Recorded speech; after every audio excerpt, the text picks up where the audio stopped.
Chapter 12. Run for the hills. There is a time in Anna Veronica's life that she still remembers after many years with a sense of wonder. She's on a vision quest in Norway, a rite of passage known among native people. After 6 months of preparation, with fasting, meditation, and no alcohol, she spends 3 days and nights on a hilltop in the mountains of her homeland. For many days Anna Veronica does not eat, drinks very little water, and does not sleep. When the sun is out during the day, she enjoys the time on a spot she has chosen, meditating and relaxing. But as soon as it disappears behind a cloud, tiny little devil mosquitoes attack her. She is well dressed, but they go for her face, and there seem to be endless numbers of them. She covers herself the best way she can, but they go for the area around her eyes, and she must bury her face in the grass only to lift it a few inches if she needs to breathe. This is the first time Anna Veronica prays as if she means it.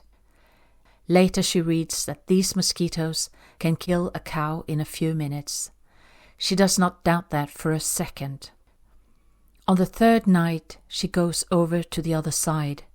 She is in a state where time and space do not exist, where she is part of everything and not aware of her own existence in a physical body.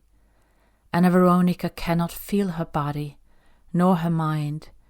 It's not even empty. It does not seem to be there at all. In this state, there is no beginning and no end. She is endless in a way.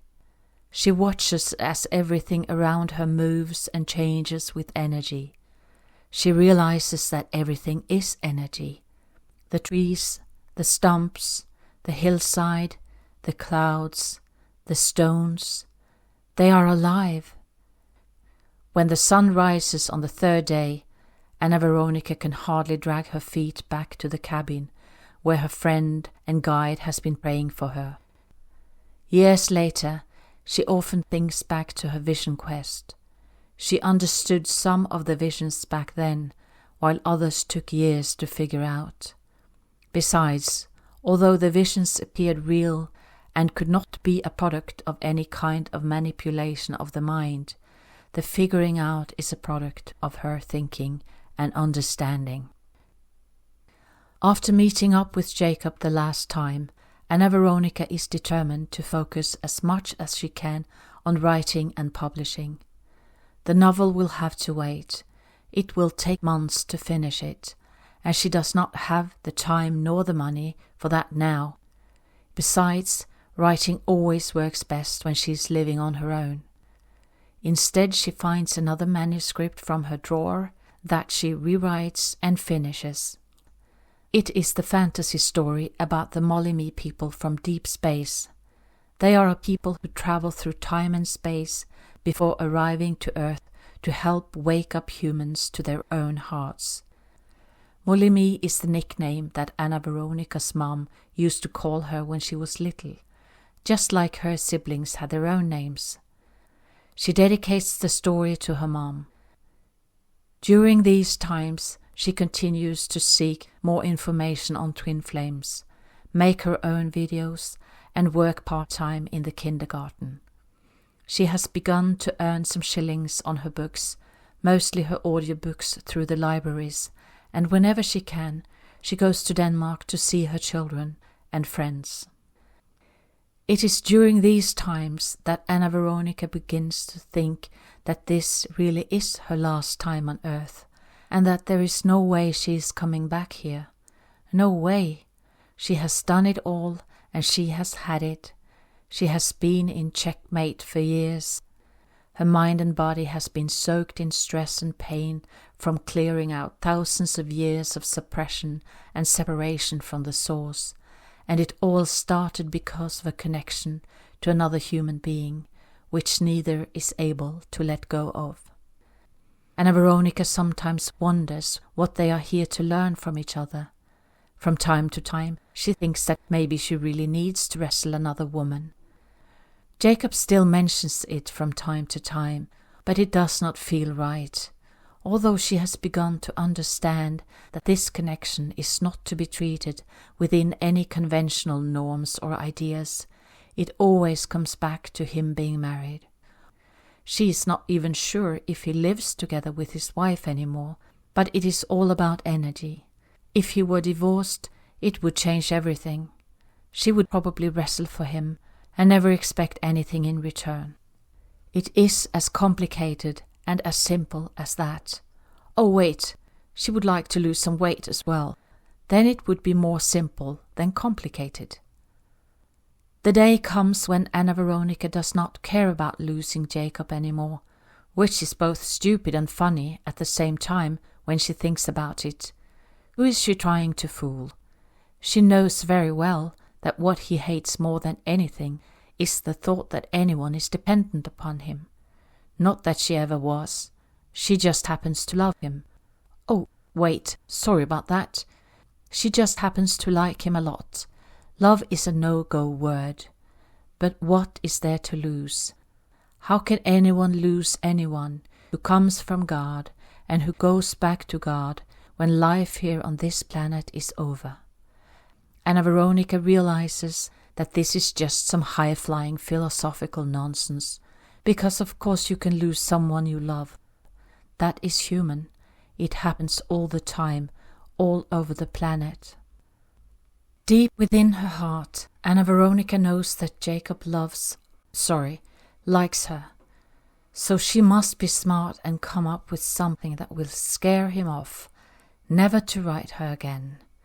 There must be a way that she can make him run for the hills once and for all. This has been going on for too long. Maybe she will never find a connection like this, but that does not matter anymore. Although she is feeling better, she is still in this twin flame void after so many years. It has got nothing to do with Jacob, but she wants her life back. A home, an income, and no more stress. Not much to ask for really, just a freaking normal life. Anna Veronica knows that Jacob hates the idea of obligation or commitment, and she has been very careful not to write anything that could trigger this, knowing that their connection can be so fragile. Now she knows that this is exactly what she wants to trigger in him, and faith has it that February 29 is coming up soon, the day that women can traditionally propose marriage. It is only an old saying, because of course women can propose any day of the year if they like. Nevertheless, Anna Veronica writes him on this day. It's February 29. Will you marry me? The answer comes quickly.